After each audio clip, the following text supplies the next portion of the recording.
day wherever you are. Next week, spring break all around the Midwest, and lots of people are excited to get out of town.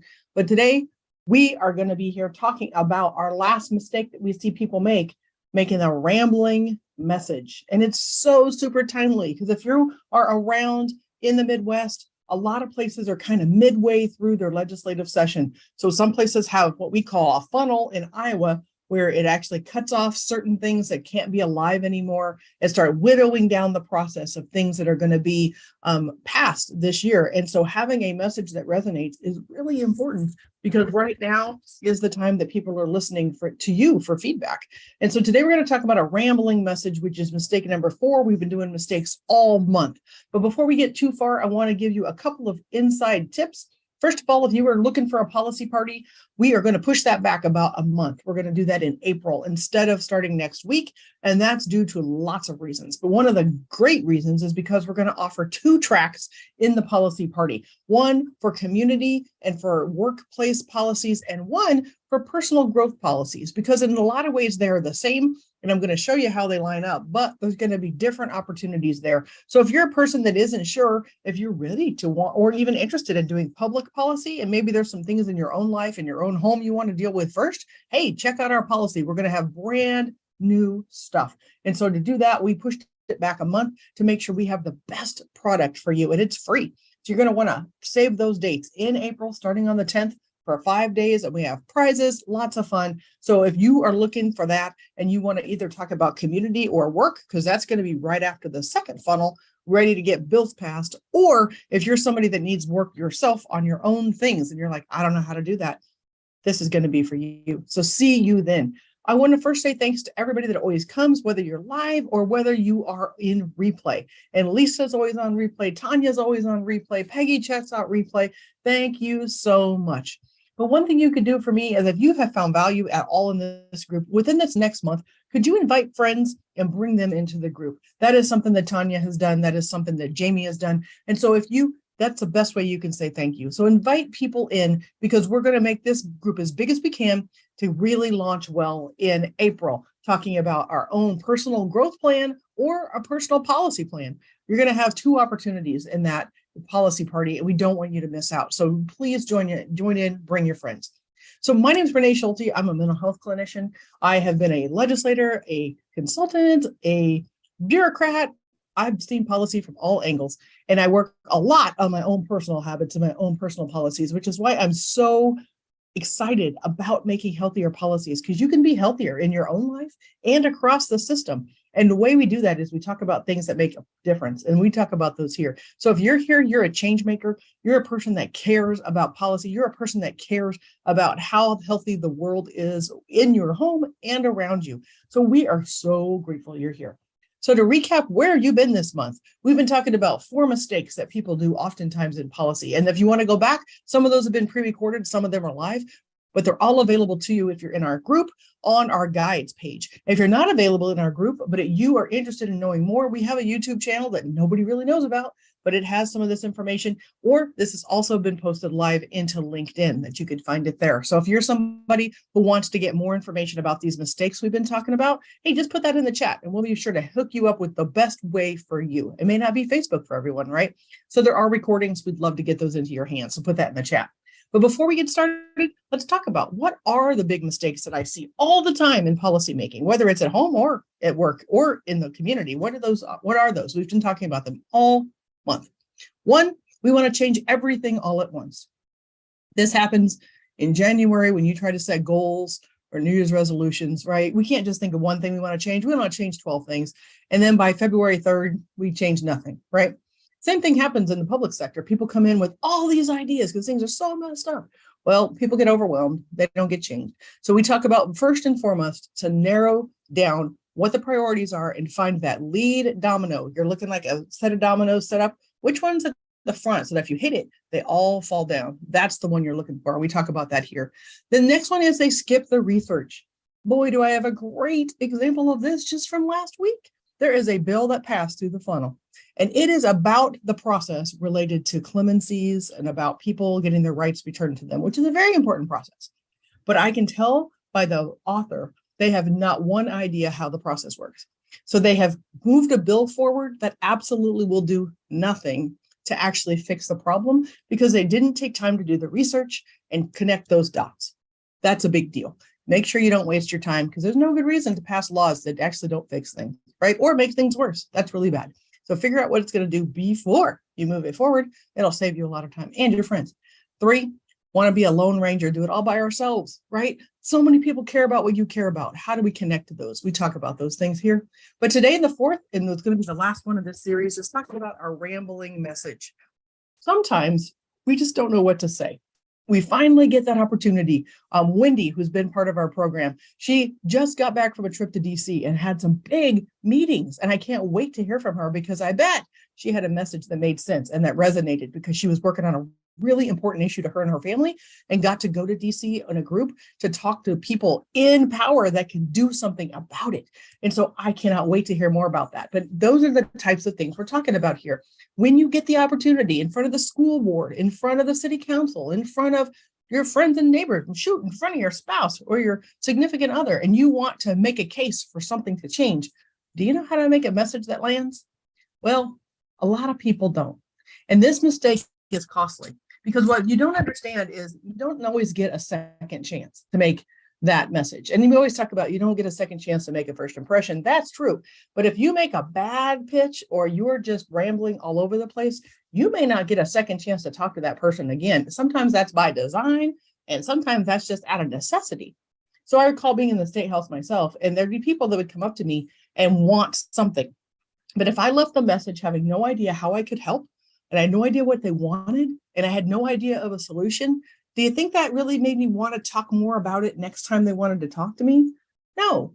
But if somebody came up to me and had a specific problem with some specific information, like data, show me the story that tells me what the issue is, with a proposed idea or a solution, like a starting place, I would be all over that because, of course, that's why you run for office. That's why you get elected, is to help people. And so you want to know, well, what can I do to help? And when they say, what can I do to help?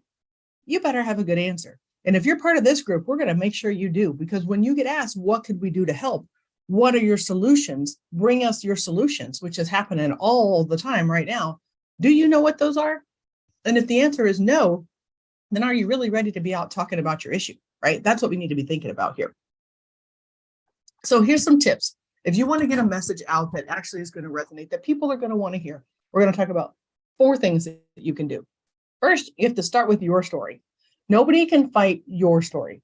Now, if you're talking about other people's stories and you're talking about other people's data, other people's information, that can get political pretty fast if it's not your personal information, because everybody knows you can get research and data to say anything you want it to say. So you can't really start there. But if you have a situation with you, your friends, immediate family, that you know a story, nobody can fight you on that. It is your situation. It is your path. It is your challenge. So you can start with that story. But when you think about that, you're the expert in your story. So if you've got something that you're trying to work on, and as a citizen legislator, that's the best way to come in, is what is it that you need to work on that's your expertise? Where did you come from, right? I didn't go in trying to be a specialist in agriculture or heavy trucks or all the myriad of other issues that you deal with in the legislature, right? I went in as a mental health therapist who worked on the ground and saw some things that didn't work in the system. And that's what I tackled because that's what I knew. As a citizen legislature, that is what happens. If you're trying to go in, maybe you went to school to be a professional politician, if there is such a thing, or you went to law school and you understand a lot of policy and a lot of laws, you may have some broader ability to make changes that are different. But if you go in as a citizen and you're just a person as an advocate and you're going to your city council, you need to know what you know, right? So if the boundary issue between you and your neighbor is a problem because of all these different reasons, you know it, you can have pictures, you can show the story, right? That's what we're talking about here. And if you're not healed from the issue, please hear me out. If this is something that's really close to your heart and you are not healed from the issue first, please be very thoughtful about telling that particular story. Because when you bleed all over others, as if you just spread all of your emotion on others, sometimes that's very overwhelming for the hearer. And if they're not prepared for that, that may be really off-putting and really a way for them to backpedal and not know what to do, right? People, if you come and you have a sad story, but you've healed from it some, you can get teary, you can get emotional. That's part of it. But you still need to continue with the rest of the process. If you can get through it enough that you can still be maybe emotional, maybe teary, but still talk, still be able to give them the rest of the information, then you're on your way. But if you're still raw and you're still mad and you're still pissed off at people and you're still just flying all over the place, that is not a good time to share your story. So you might want to think back about that before you share specific stories, right? You're going to have a lot of stories. So certain ones might be better for you in that space, right? Now, number two, so first you're going to tell your story succinctly. Number two, you're going to give them your suggested solution, right? You live this every day. You have an idea. Now, it may not be the perfect idea. And hopefully you've done a little research like we've talked about, so you know if it's a plausible idea, right? You may have a terrible idea. And okay, but any idea is better than none. If they say, what could we do to help you? You need to say, this is what I need, right? Now, sometimes people come in and they want something to be illegal and it's already illegal, right? We want to press charges against X and there's already charges against X. You can't make something more illegal that is already illegal. That doesn't make any sense whatsoever. And so that may not be what you actually wanted changed. Maybe you wanted changed, like in our state, you get your good time benefits to go in prison off the cuff. So if you have a 10-year sentence, that's 5 off the top and shorter than that by the time you get out. Maybe that's what you don't like. Well, that is sentencing reform, not making your issue more illegal. That's just not the thing. So you got to kind of know what you're talking about to be able to point somebody in a direction to fix it. Does that make sense? And if you don't know, this is why you work with other people, other champions who do know about your issues so that they can help you do the right thing, right? So you want to bring a solution. And if you have anything like research, if you have any data, this is a great time. Now, number 3, so after you've told your story and after you've given them a suggestion, maybe with your ideas, with your data, with what you're suggesting, you have to stop talking and listen. They may have a suggestion for you. They may have a solution for you. They may have a bill that's already moving that you could attach to. They may have something already in the pipeline that would benefit you that you could improve upon in that process. So stop and listen because that's their job. And more than likely, they've got something on the horizon that could benefit. But you might not know if you just bring your own ideas in and don't listen. Listening can get you a long way. If you got an important meeting, you want to know their thoughts. What do they know about your topic? What ideas do they have? Are they even trying anything? Because if there's a bill in the bill world or a policy being made, maybe you can add on to it what you need specifically, and it's easier to do. When something is already moving, adding to it is way easier than starting that ball uphill by yourself. So making sure you stop and listen. They may have a referral for you. So maybe it's something that they don't know the answer or the solution, but they know the person in the caucus, the person at the city, the person at the school who works on that topic. Then they would say, great, I'll go talk to them and then we'll huddle back and see if we have some solutions, right? Or they may have a very different idea of how to get it done. Now, there's a lot of us that really hold tight to our ideas and we want them perfectly done the way we have them. But that's the best way to not get something done. You need to come together with a path, an idea, a direction that you're going, and then let it mold and change as you need to. As long as it still does what you need, you can mold it and change it. And as you do that and bring more voices in, you gather more and more and more support to help it move. And so you're going to be thinking about, okay, how, whatever they're saying, bring that in because they may say, hey, there's this other group that just came and talked to me last week. You should talk to them and see if you guys could work together. Great idea.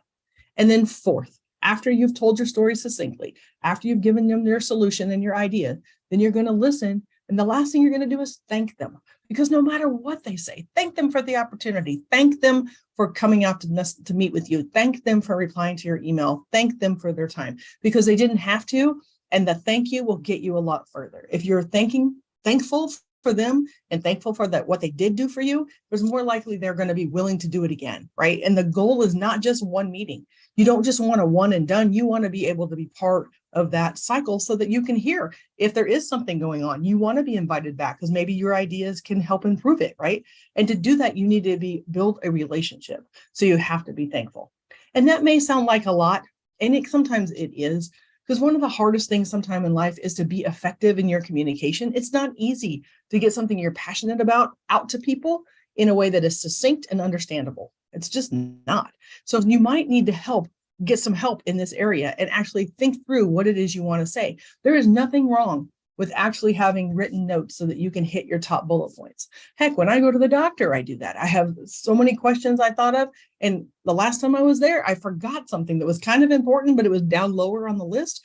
Well, I didn't take a written piece of paper. I completely forgot. I got home. My husband said, "Did you ask that question?" I was like, "Oh man, I totally forgot." So now I'm going to have another appointment or a referral or something to deal with the other issue that completely left my mind, right?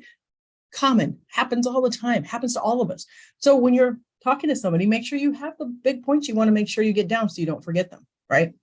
So for here, what we're going to do for this next month, I was going to tell you we'd see you at the party next week, but as I just said, we're pushing it back 1 month because we're going to really beef it up and talk about those of us who need some help in our own space, some of our own policy challenges, our own boundaries, our own issues, and focus on that some too in this policy party. So we're going to do 1 more month. And this next month of content, we're going to focus on that side and see how many of you are interested in that. If we were to build something to help you become a better you so that you'd feel more confident going out and changing the workplace and changing policy, what could we do for you? That's what we're going to be talking about this next month. I'm so grateful that you're here. Thank you so much for stopping by. Again, if you want any of these things, put it in the chat that you want copies. You can just say the word copies.